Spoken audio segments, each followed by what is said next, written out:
नमस्कार। इन दिनों उत्तर भारत में बवाल मचा हुआ है। देश के इस इलाके में गांव-गांव बहस चल रही है और ये माना जा रहा है कि सामान्य वर्ग के खिलाफ एक काला कानून आ गया है। मैं बात कर रहा हूँ यूजीसी बिल की। यूनिवर्सिटी ग्रांट्स कमीशन, जो कि विश्वविद्यालय अनुदान आयोग कहा जाता है, उसने 13 जनवरी को एक नया नियम लागू किया है और उस नियम को देश के उच्च शिक्षा के सारे संस्थानों में लागू कर दिया गया। यानी हर डिग्री कॉलेज में और हर यूनिवर्सिटी में या हर वो इंस्टीट्यूट जो उच्च शिक्षा की शिक्षा देता है। और इसी बिल को लेकर सामान्य वर्ग के लोगों में एक गुस्सा है और यह है कि उनके साथ ये अन्याय लाने वाला बिल लाया गया है। पहले इस बिल की वजह क्या थी ये बता देता हूँ और मैं ऐसे ही लोगों के साथ खड़ा हूँ। ये जो छात्र हैं मेरठ विश्वविद्यालय के हैं, इन्होंने कल ही ज्ञापन सौंपा है और कुछ लोग हैं जिन्होंने अलग अलग जगह पर विरोध प्रदर्शन किया है। मेरठ विश्वविद्यालय और तमाम अन्य विश्वविद्यालयों के छात्र सामान्य वर्ग के इसको लेकर आंदोलन की चेतावनी दे रहे हैं। 28 जनवरी को मेरठ विश्वविद्यालय के सामान्य वर्ग के छात्रों ने एक आंदोलन करने का फैसला भी किया है। यूजीसी को और भारत सरकार को ये चेतावनी दी गई है कि इस बिल को वापस लिया जाए, नहीं तो आंदोलन छेड़ा जाएगा। इस मामले में सुप्रीम कोर्ट में एक जनहित याचिका दायर भी कर दी गई। तो आज यूजीसी का बिल क्या है, इसको लेकर विरोध क्या है, आशंकाएं क्या है और बिल में सही सही चीज़ें क्या है, ये बताने की मैं कोशिश करता हूं, जिसको लेकर गांव-गांव इन दिनों चर्चा चल रही है। सबसे पहले शुरुआत करता हूं मेरठ के इस जगह से। एक पार्क में मैं आया हूं और लोगों की क्या आशंकाएं हैं और इस पूरे कार्यक्रम में मैं बताने की कोशिश ये भी करूंगा कि यूजीसी बिल की ज़रूरत क्यों पड़ी और ये यूजीसी बिल में क्या क्या प्रावधान है। दरअसल 2 छात्रों की मौत के बाद जो जनहित याचिका सुप्रीम कोर्ट में दायर की गई थी, सुप्रीम कोर्ट ने यूजीसी को निर्देश दिया था कि जाति, धर्म, लिंग के आधार पर उच्च शिक्षा में जो भेदभाव हो रहा है उसको ख़त्म करने के लिए एक नई गाइडलाइन बनाने की ज़रूरत है। कहा यह जा रहा है ये बिल बहुत सारी तैयारियों के बाद, विचार विमर्श के बाद बनाया गया है ताकि उच्च शिक्षा में लिंग के आधार पर, जाति के आधार पर, जन्म क्षेत्र के आधार पर, विकलांगता के आधार पर महिलाओं को किसी तरह का कोई शोषण या पक्षपात न हो। लेकिन इसका दूसरा पहलू ये है कि सामान्य वर्ग के छात्रों के लिए इसमें कहीं कोई छूट का प्रावधान नहीं है। अगर शिकायत गलत भी की जा रही है तो उसके लिए उसके पास बचाव का रास्ता क्या है। ये 2-3 चीज़ें। और दूसरी बात, ओबीसी को इसमें शामिल कर लिया गया। एससी एसटी के साथ साथ ओबीसी को शामिल करने पर भी ऐतराज है। सामान्य वर्ग का कहना है कि सिर्फ हम ही छूट गए और बाकी सबको कवच दे दिया गया। एससी एसटी को दे दिया गया, ओबीसी को दे दिया गया, महिला को दे दिया गया, दिव्यांगजन को दे गया, तो क्या शोषक सिर्फ सामान्य वर्ग का छात्र ही है? उसके लिए कहीं कोई उपाय नहीं है। सुप्रीम कोर्ट में जनहित याचिका भी दायर की गई। तो मैं सबसे पहले जो आशंकाएं लोगों के दिमाग में है, छात्रों के दिमाग में भी है, टीचर भी हैं, छात्र भी हैं, अभिभावक भी हैं, उनसे जानने की कोशिश करता हूं। तो माहौल क्या है, मैं आज यही बात होगी। हमारे साथ बने रहिए, आपको यूजीसी बिल के सारे प्रावधान भी बताने की कोशिश करूंगा। तो आखिर आप लोगों को ऐसा क्यों लगने लगा कि ये यूजीसी बिल सामान्य वर्ग के खिलाफ है, अपर कास्ट के खिलाफ है? ऐसा क्यों लगता है? असल में राजीव जी, जो आशंकाएं हैं वो एक तो इसलिए हुई कि इसमें ओबीसी वर्ग को शामिल किया गया और ओबीसी जो है कोई जाति तो है नहीं, एक क्लास है। उस क्लास में तमाम सारी ऐसी जातियां हैं जो खुद को और बाकी लोग भी उन्हें मार्शल कौम के तौर पे जानते हैं। अलग अलग क्षेत्रों में वो बहुत प्रभावी भी हैं। अलग अलग स्टेट्स में आप देखेंगे तो वो बहुत प्रभावी जातियां भी हैं। तो एक तो आशंका जो सामान्य वर्ग के लोग हैं उन्हें ये हुई कि साहब हम ही लोगों को अलग कर दिया गया। ऐसा माना गया कि साहब यही 3-4 जो जातियां हैं ये शोषणकारी हैं, इसका मतलब। और दूसरा इसमें एक ये हुआ कि अगर कोई गलत भी शिकायत दर्ज की जाती है तो उस गलत शिकायत को जो है उसका पनिशमेंट कुछ नहीं है। अगर ये होता है एक गलत पूरी तरह शिकायत थी, ये मतलब एक अजीब सी बात हो गई कि मैं जिसके खिलाफ चाहूँ उसके खिलाफ जो है एक शिकायत दर्ज करूँ, वो फंसे तो फंसे और नहीं भी फंसे तो कुछ दिन परेशान तो कम से कम रहे ही। तो ऐसा कानून है जिसमें एक वर्ग को ये माना गया कि साहब वो शोषित है, वो जो शोषित हो गया, और दूसरा शोषक ही है। मुझे लगता है अजीब सा है, लोगों के बीच में जातीय तनाव बढ़ाने जैसा है। क्यों नहीं ऐसा किया जाता कि सबको न्याय मिलेगा? छात्र छात्र है, मैं भी मानता हूँ कि किसी भी आधार पर कोई भी अन्याय नहीं होना चाहिए, लेकिन क्या 70 साल 75 साल बाद भी हम ये कहेंगे कि साहब एक ही क्लास के लोग जो है ज़्यादा करते हैं? ऐसा तो मुझे नहीं लगता। आप इसी मेरिट की चीज़ें उठाएंगे तो तमाम सारे गलत काम अलग जातियों से, अलग धर्मों से तमाम लोग करते हैं। अच्छे और बुरे लोग हर जगह हैं।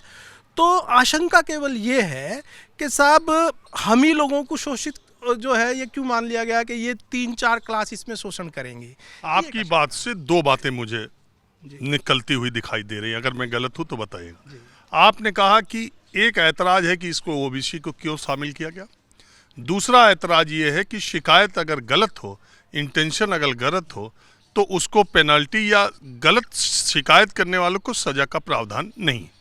यही दो बातें आपकी मोटे तौर पर है।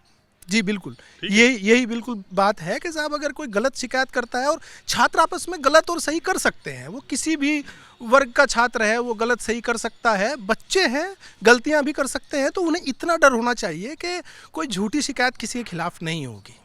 अब ये दो चीज़ें इसलिए मैं बताते चलता हूँ, सवाल जब निकलते हैं तो जवाब बताना ज़्यादा आसान हो जाता है। अब ओबीसी को इसमें शामिल क्यों किया गया? पिछले साल यूजीसी की जो ड्राफ्ट कमेटी ने जो ड्राफ्ट तैयार किया था और जो पब्लिक रखा था कि इसमें जो संशोधन की गुंजाइश है, तो बहुत क्रिटिसिज्म, बहुत आलोचना यूजीसी के उस ड्राफ्ट की हुई थी कि आखिर में इसमें ओबीसी को क्यों नहीं जोड़ा गया।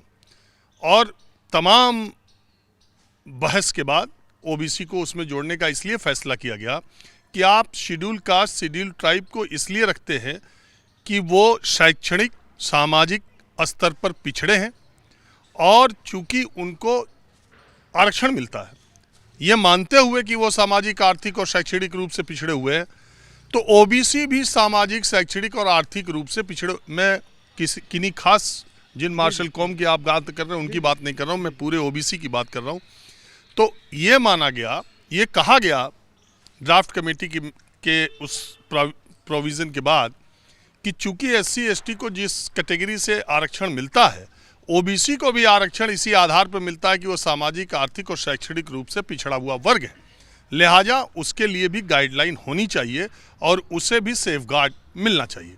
इस आधार पर, इस तर्क के आधार पर ओबीसी को जोड़ लिया गया। लेकिन जैसा, आपका नाम क्या है? स्नेहवीर पुंडीर। तो पुंडीर साहब ने जैसा कहा, पुंडीर मेरठ में राजपूत होते हैं, पहले ये बता दूं, सामान्य वर्ग में। तो अब जैसे मेरठ की बात है, मेरठ, सहारनपुर और इस पूरे इलाके में जाट और गूजर, नोएडा, गाजियाबाद, जाट और गूजर, ये किसी भी तरीके से किसी भी सामान्य वर्ग से कमज़ोर नहीं है, बल्कि 20 ही ठहरते। लेकिन आपका इशारा उसी तरफ था, इन्हीं कौम की तरफ। कहीं यादव हैं, कहीं जाट हैं, कहीं गूजर हैं, अलग अलग जातियां प्रभावी हैं। तो आपने आधा जवाब दे दिया था, वो बात सही थी कि ओबीसी में तमाम ऐसी जातियां भी हैं जो शायद अगर शामिल होंगी तो तमाम लोग कहेंगे कि हाँ वो इतने पिछड़े हुए हैं कि उनको संरक्षण की ज़रूरत है। लेकिन ओबीसी में ही कुछ जातियाँ ऐसी भी हैं कि जो इन 3-4 के साथ मिली हुई ज़्यादा दिखाई देंगी आपको, सामाजिक, आर्थिक तौर पर भी और शैक्षणिक तौर पर भी। तो सवाल इनका जो कहना है वो मैंने बता दिया, और जो कमेटी में जो कानून बनाने के लिए जो तर्क दिया गया ओबीसी को शामिल करने का, वो मैंने बता दिया। दूसरी बात, जो पेनल्टी का इन्होंने प्रावधान कहा कि आखिर में गलत शिकायत कर देगा तो पेनल्टी, अब पहले पेनल्टी का प्रावधान था उसको क्यों हटा दिया, गलत शिकायत वाले को कोई सज़ा क्यों नहीं मिलती? उसका तर्क ये दिया गया कि अगर गलत शिकायत पर पेनल्टी का प्रावधान रहता है तो शिकायतकर्ता शिकायत करने से डरता है, इसलिए उसे अपील का मौका तो दिया जाएगा, लेकिन पेनल्टी, शिकायत करने वालों की जांच अगर गलत पाई गई तो पेनल्टी का प्रावधान हटा दिया गया, ये कहते हुए कि शिकायत करने वाला पेनल्टी के डर से शायद अपनी शिकायत दर्ज न कराए। आगे के प्रावधान भी मैं आपको बताऊंगा, चर्चा जैसे जैसे आगे बढ़ती है, सवाल जैसे जैसे आगे उठता है। आपके दिमाग में क्यों ऐसा लगता है कि ये बिल सामान्य वर्ग के खिलाफ। मैं बता दूं ये सारे सामान्य वर्ग के लोग हैं और यही वो लोग हैं जो पिछले दिनों मेरठ में अलग अलग जगहों पर विरोध प्रदर्शन में शामिल रहे। हाँ बताइए। बिल तो पहले से ये लागू था, पर जब ये 13 जनवरी को लागू हुआ तो इसमें ना एक तरह से जनरल वर्ग को पहले से ही दोषी मान के जब इसको लागू किया गया, जब आपने जैसे बताया कि 2 डेथ हो चुकी थी पहले, उसके बाद ये बिल आया डॉक्टर विनीत जोशी ने, जो ड्राफ्ट कमेटी यूजीसी के, हाँ, उस समय यूजीसी के हेड थे डॉक्टर विनीत जोशी। उन्होंने SC ST के लिए लाए। फिर एक कांग्रेस नेता थे दिगंबर चौहान, उन्होंने OBC भी ऐड की। पर पहले ये था अगर तुम मतलब जैसे दोषी होगा। अब ये मामला देखो कांग्रेस बीजेपी से ऊपर निकल गया। हाँ। क्योंकि ये कमेटी ने रिकमेंडेशन की, फिर इसको पास किया गया। अब ये भारत के गजट में, आज मैं कॉपी भी लेके आया हूँ, ये भारत के राजपत्र यानी गजट ऑफ इंडिया में ये छप चुका है।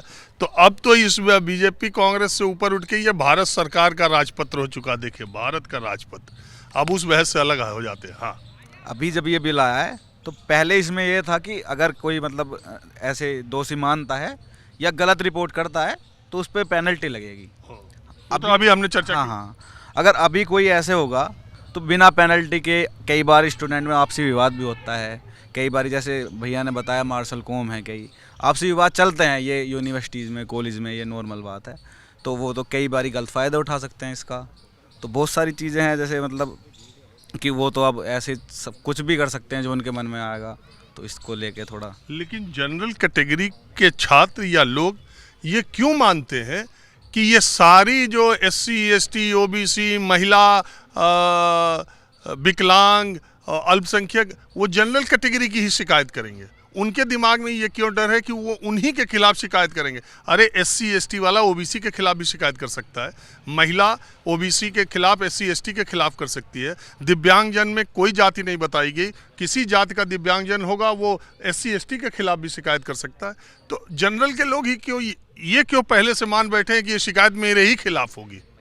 उसमें कोई ऐसा प्रावधान नहीं है ना कि मतलब जनरल कैटेगरी से अलग भी कोई शिकायत कर सकता है। इसमें ऐसा कोई प्रावधान नहीं है। आपने पढ़ा है एक बार चेक, अगर जनरल वाला करता है ना तो उसके खिलाफ रिपोर्ट दर्ज होगी। इसमें ही है, सबके लिए लागू होता। कई बार OBC भी तो कर सकता है ना SC ST वालों पे, उनके लिए ऐसा कोई प्रावधान नहीं आया। नहीं, ऐसा तो इसमें कहीं नहीं लिखा है। आप इसको मतलब लिखा नहीं है, पर जो ड्राफ्ट में है ना ये सिर्फ स्वर्ण पे लागू होगा। इसमें ऐसा नहीं है कि यही गलत, मतलब मैं आपको बताऊं, इसमें गजट में ये कहीं नहीं लिखा है कि शिकायत किसके खिलाफ की जाएगी। इसमें ये लिखा है कि शिकायत कौन कर सकता है। शिकायत महिला कर सकती है, शिकायत दिव्यांगजन कर सकते हैं, शिकायत SC ST कर सकते हैं, शिकायत OBC कर सकते हैं। किसके खिलाफ करेंगे और वो केवल जनरल के खिलाफ करेंगे, ऐसा कहीं नहीं लिखा है इसमें। तो ये भी क्लियर होना चाहिए। हाँ, आप कुछ कह रहे थे, कहना चाह रहे हैं? हाँ, तो मैं ये कहना चाह रहा था कि जैसा आपने बोला कि ये SC OBC और इनको ऐड करें, तो मैं ये जानना चाह रहा हूँ इसमें जो शिकायत दर्ज करता था इसमें स्वर्ण समाज क्यों नहीं ऐड करा? सबसे कहीं ना कहीं बात तो ये भी आती है ना कि स्वर्ण समाज के लिए तो कुछ ऐसा है नहीं कि वो भी इसमें जो शिकायत कर सकते हैं। आपकी बात बिल्कुल सही है कि मतलब इसमें आप अलग छोड़ दिया। नहीं, आपने SC ST OBC सबको तो जोड़ दिया। हाँ। जनरल कैटेगरी के खिलाफ अगर मान लो सामान्य कैटेगरी के खिलाफ कोई आदमी किसी सामान्य कैटेगरी वाले को उसके जाति के आधार पर गाली देता है, उसको अपमानित कर रहा है, तो वो कहाँ शिकायत करेगा? ये कहाँ जाएगा? सबसे बड़ी मुद्दा तो यही है, वो कहाँ जाएगा? वो किसका दरवाजा खटखटाएगा? बताइए। व्यक्तिगत लड़ाइयाँ सबके साथ चलती है, कॉलेज हो, कहीं भी हो, कुछ भी हो, तो वो तो ये अलग वो हो गया। उसके लिए अलग अलग संविधान में हमारे वो भी है। तो ये है सारा मुद्दा कि स्वर्ण कहाँ जाए फिर शिकायत के लिए। इस बिल में एक बात ये सामने आती है कि सामान्य वर्ग का जो व्यक्ति है उसे शिकायत करने का मंच कहाँ होगा। हालांकि ये कहा जा रहा है कि इसमें जो एक प्रोविजन ये है कि किसी को भी जाति, धर्म, जन्म का क्षेत्र और लिंग और दिव्यांगजन के हिसाब से किसी के साथ भी भेदभाव किया जाएगा तो उसके खिलाफ होगा। लेकिन शिकायतकर्ता में सामान्य वर्ग का आदमी होगा, ऐसा नहीं लिखा गया। जब कास्ट डिस्क्रिमिनेशन की बात आ रही है, जब जाति आधारित डिस्क्रिमिनेशन की बात आ रही है, तो मैं इसका प्रावधान आपको 3C जिसको चुनौती दी गई है सुप्रीम कोर्ट में, वो 3C जो है वो कहता है कि जाति आधारित भेदभाव का अर्थ अनुसूचित जातियों, अनुसूचित जनजातियों एवं अन्य पिछड़े वर्गों के सदस्यों के विरुद्ध केवल जाति या जनजाति के आधार पर भेदभाव है। इसका मतलब कि केवल इन्हीं के आधार पर, जाति के आधार पर कल यही लोग शिकायत कर सकते हैं कि इनके साथ भेदभाव हुआ। सामान्य वर्ग के छात्र के साथ अगर भेदभाव होता है, अगर उसे अपमानित किया जाता है, और अगर सामान्य वर्ग का छात्र होने की वजह से उसे कहीं ना कहीं ये देखा जाता है कि उसके खिलाफ या उसके साथ अन्याय हो रहा है, तो वो कहाँ जाएगा, वो किस मंच पर अपनी शिकायत करेगा? ये एक बड़ा सवाल है। और ये सवाल तब उठा है जब ओबीसी को इसमें जोड़ा गया है कि अगर आपने ओबीसी को भी इसमें जोड़ दिया तो फिर सामान्य वर्ग के लोगों का। तो इसके लिए एक बात ये कही जा रही है कि सामान्य वर्ग को इस बिल आने के बाद सामान्य वर्ग को सिर्फ ढाल लेनी है, अपने आप को बचाना है। उसके पास कोई हथियार नहीं है, वो हथियार नहीं चला सकता, केवल अपना बचाव कर सकता है इस बिल के जरिए। जो सबसे बड़ी शंका सामान्य वर्ग के बीच में है वो ये है। जब हम एक कॉलेज में होते हैं, एक प्रांगण में होते हैं, तो विद्यार्थी कहलाए जाते हैं। हम ऐसे भी लाएंगे तो हम तो पहले ही जातिवाद में बांट दिए गए ना। तो सबसे बड़ी खाई तो वहीं बन गई। अभी मैं एक आपको अखबार की कटिंग दिखाऊंगा, उसमें फर्स्ट क्लास में SC ST पे लगाया, फर्स्ट क्लास के बच्चे पे। तो मतलब उसने ऐसा क्या ही किया होगा, और बच्चा है तो आपको समझाना चाहिए। उस पर आप ये कैसे लागू कर सकते हो?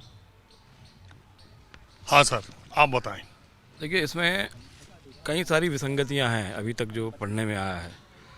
क्या इसमें EWS, जो सामान्य वर्ग में EWS को दिया गया है, क्या वो भी शिकायत कर सकता है कहीं?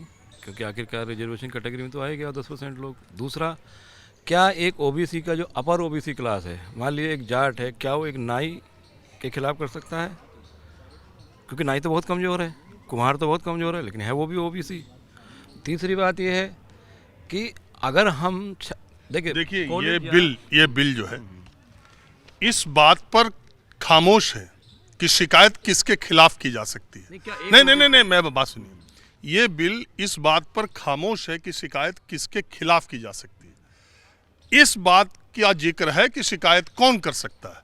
तो जो बात आप कह रहे हैं कि एक ओबीसीज में भी कुछ अपर कास्ट ओबीसी हैं मैं उनको अपर कास्ट ओबीसी कहता हूँ, और कुछ नीचे है जो शैक्षणिक या आर्थिक स्तर पर, तो जिन जातियों का आप नाम ले रहे हैं, तो ऐसा नहीं है। वो जाति वो भी मेरे समझ से, जितना मैं इसको समझ रहा हूँ, वो भी शिकायत कर सकते हैं।